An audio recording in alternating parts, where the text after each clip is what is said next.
èèyàn lé bí a ṣe gbọ́ ò wọ́n ní pé kábíyèsí pé wọ́n bẹ Queen Naomi ò kàn jẹ́ káwọn start all over o. Wọ́n nígbà tí wọ́n lọ sí mansion Queen Naomi ní Lekki, wọ́n ní kábíyèsí wà shocked nígbà tí wọ́n débẹ̀ tí wọ́n rí pé gbogbo nǹkan ó wà in order, wípé mansion yẹn dẹ̀ worth millions, wípé so kábíyèsí wà uncomfortable because wọ́n wòó pé báwo ni Queen Naomi ṣe ṣe. ẹ̀yin èèyàn lé kò dáa kéèyàn máa ròyàn pin ṣá. So wọ́n ní bí kábíyèsí ṣe wà uncomfortable wípé ìtorí ẹ̀ ní kábíyèsí fi ní kí Queen Naomi move lọ sí mansion ti tàwọn tó wà ní Lekki. Wọ́n ní Queen Naomi dẹ̀ ní rárá àwọn ò lọ ọbẹ̀, àwọn wà comfortable níbi táwọn wà. ẹ̀yin èèyàn lé ẹ jẹ́ ká jọ máa gbọ́ gist tèmi lọ.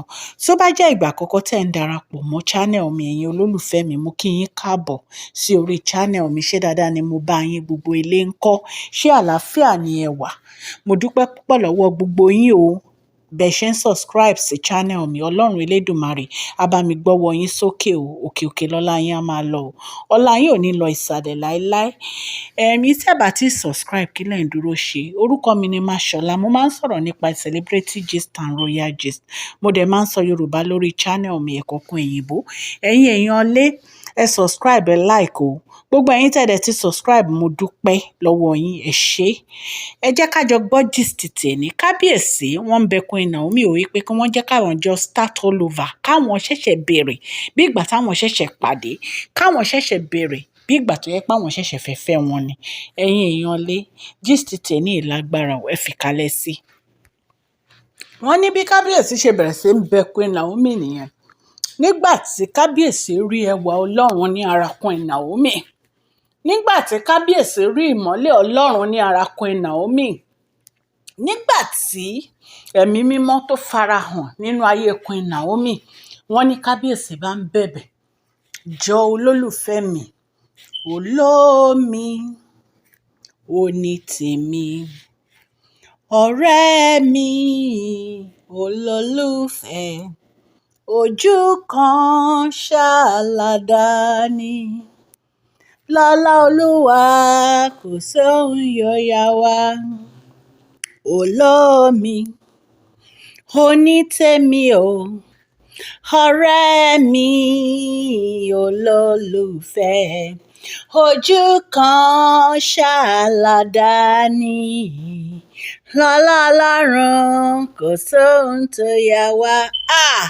Orin tí kábíyèsí tọkọ ó pọ̀, ẹ̀yin olólùfẹ́ mi, ẹ̀yin olólùfẹ́ Mashola.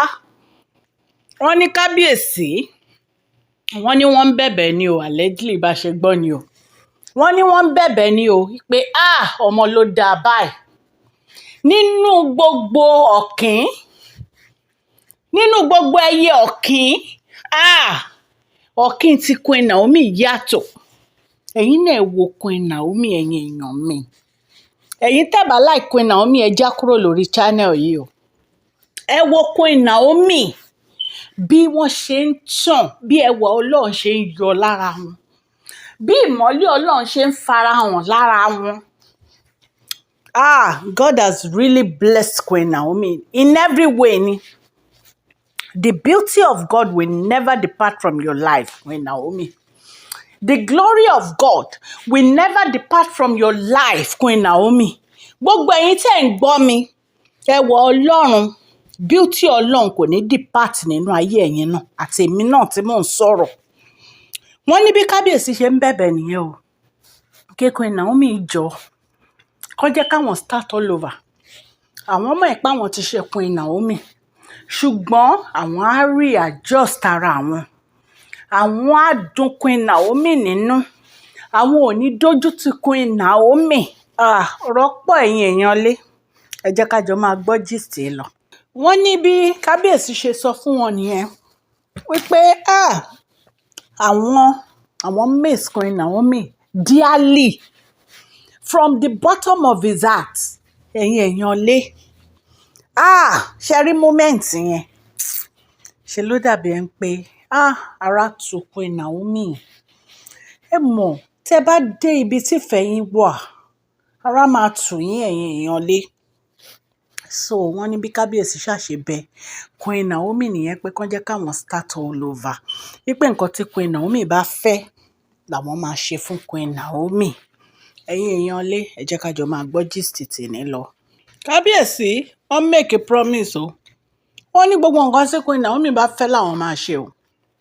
Wọ́n ní everything làwọn máa ṣe. Nípa àwọn fẹ́ re-engage Queen Naomi. Àwọn fẹ́ fòrùka sí wọn lọ́wọ́.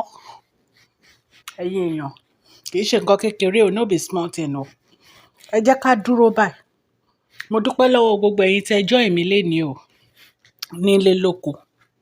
Mo dúpẹ́ lọ́wọ́ yín, ẹ ṣé tẹ́ ẹ̀ nífẹ̀ẹ́ Mashola Gist TV. Ọlọ́run á nífẹ̀ẹ́ yín náà o. Òkè òkè lọ́lá yín á máa lọ. Ọlá yín ò ní lọ ìsàlẹ̀ láéláé, mi ọmọ yín Mashola. God bless you. Thank you. Share this video, like and subscribe.